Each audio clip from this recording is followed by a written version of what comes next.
ഈ ഒരു ബിസിനസ് ആസ്തി ഏകദേശം ഒരു 3 മാസത്തോളമായിട്ട് ഒരു ഫുൾ ടൈം കരിയറായിട്ട് ഏറ്റെടുത്താണ് ഇന്ന് ഈ ഒരു ബിസിനസ് ചെയ്യുന്നത്. കാരണം ചോദിച്ചു കഴിഞ്ഞാൽ പഠിച്ച മേഖല ഡിപ്ലോമയാണ്, ഇലക്ട്രോണിക്സ് എഞ്ചിനീയറിംഗ് ആണ് പഠിച്ചത്.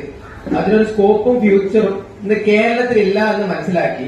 കാരണം നമുക്കറിയാം ഏകദേശം ഒരു കോഴ്സിൽ 3 ലക്ഷത്തോളം ആളുകൾ ഒരു സെയിം കോഴ്സിൽ ഒരു വർഷം പാസ് ഔട്ട് ആകുന്നുണ്ട്. ഇന്ന് അവർക്ക് വേണ്ട ഓപ്പർച്യൂണിറ്റി ഇന്ന് കേരളത്തിലില്ല. അങ്ങനെയാണെങ്കിൽ ഡിഗ്രി കംപ്ലീറ്റ് എല്ലാവർക്കും ഇവിടെ ജോലി കിട്ടണ്ടേ?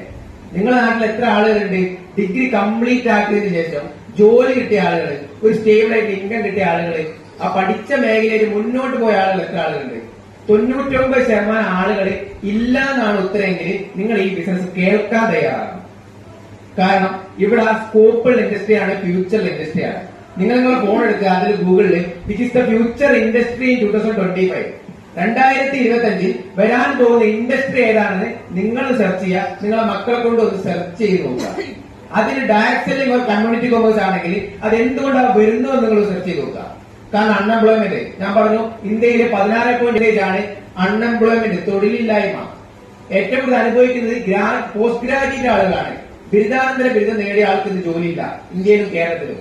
അതിന് താഴെ വരുന്നത് ഗ്രാജുവേറ്റ് ആളുകൾ, ഡിപ്ലോമ ആളുകൾ, ഇവരൊക്കെയാണ് അൺഎംപ്ലോയ്മെന്റിൽ ഇന്ന് ഏറ്റവും കൂടുതൽ ലിസ്റ്റിൽ ആദ്യത്തെ 3 ആളുകൾ. തൊഴിലില്ലായ്മ ഇന്ത്യയിൽ രൂക്ഷമാണ്. അതേപോലെ തന്നെ കേരളത്തിൽ നിന്ന് പ്രതിദിനം അല്ലെങ്കിൽ പ്രതിവർഷം അബ്രോഡ്, പുറത്തേക്ക് UK, കാനഡ, അതേപോലെ വിദേശ രാജ്യങ്ങളിലേക്ക് പോകുന്ന ആളുകളുടെ എണ്ണം 60,000 ആണ് കഴിഞ്ഞ കൊല്ലത്തെ കണക്ക്. അതിൽ നിന്ന് മാത്രം വിദേശ രാജ്യങ്ങളിൽ കിട്ടിയത് 65 കോടി രൂപയാണ്. കാരണം പോയ ആളുകൾ ആരും വീണ്ടും കൊണ്ടുവരില്ല, അവിടെ തന്നെ റീഇൻവെസ്റ്റ് ചെയ്തിട്ട് അവിടെ തന്നെ സെറ്റിൽ ആവുകയാണ് ചെയ്യുന്നത്. അങ്ങനെ നോക്കുമ്പോൾ കേരളത്തിൽ നിന്ന് അവസരം കുറഞ്ഞ് ആളുകൾക്ക് എന്താണ് വളരാനുള്ള ഓപ്പർച്യൂണിറ്റീസ് ഇന്ന് കേരളത്തിൽ ഇല്ലാത്തതുകൊണ്ട് തന്നെ പലരും പല മേഖല ഡൈവേർട്ട് ആയിട്ട് പോകുന്നു. ഇതൊക്കെ മുന്നിൽ കണ്ടുകൊണ്ടാണ് കേരള ഗവൺമെന്റ് ഈ ഒരു ഡയറക്ട് സെല്ലിംഗ് ഇൻഡസ്ട്രിയെ 2017 ലീഗൽ ആക്കാനുള്ള മെയിൻ റീസൺ. അതിനുശേഷം കൃത്യമായിട്ട് ഡയറക്ട് സെല്ലിംഗ് മേഖല എന്താവശ്യത്തിന് കൃത്യമായി പഠിച്ചുകൊണ്ട് ഏകദേശം 2018 അതിന്റെ മോണിറ്ററിംഗ് മെക്കാനിസം നടപ്പിലാക്കുകയും കേരളത്തിൽ ചെയ്യാനുള്ള എല്ലാം ലീഗൽ സപ്പോർട്ട് ചെയ്യും. ഇതിനെ ടാക്സ് അടയ്ക്കാനുള്ള ഒരു മാർഗനിർദ്ദേശത്തിലേക്ക് കൊണ്ടുവരികയും ചെയ്തു.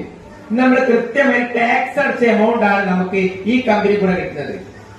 അതുകൊണ്ട് തന്നെ കൃത്യമായി ഇതിന് സ്കോപ്പും ഫ്യൂച്ചറും ഉണ്ട് എന്ന് മനസ്സിലാക്കിയ കേരള ഗവൺമെന്റ് അല്ലെ ഇന്ത്യ ഗവൺമെന്റ് കേരളത്തിൽ ചെയ്യാൻ പറ്റുന്ന ഡയറക്ട് സെല്ലിംഗ് കമ്പനികളുടെ ലിസ്റ്റ് അടുത്ത മാസം പബ്ലിഷ് ചെയ്യാൻ പോവാണ്. ഏതൊക്കെ കമ്പനി ചെയ്യാം, ഡയറക്ട് സെല്ലിംഗ് മേഖല എന്തിനു ചെയ്യണം, ഡയറക്ട് സെല്ലിംഗ് മേഖല ഏത് കമ്പനികൾ തിരഞ്ഞെടുക്കാം, ആ കമ്പനികൾ തിരഞ്ഞെടുക്കാൻ നമ്മൾ എന്തെല്ലാം കാര്യങ്ങൾ ശ്രദ്ധിക്കണം.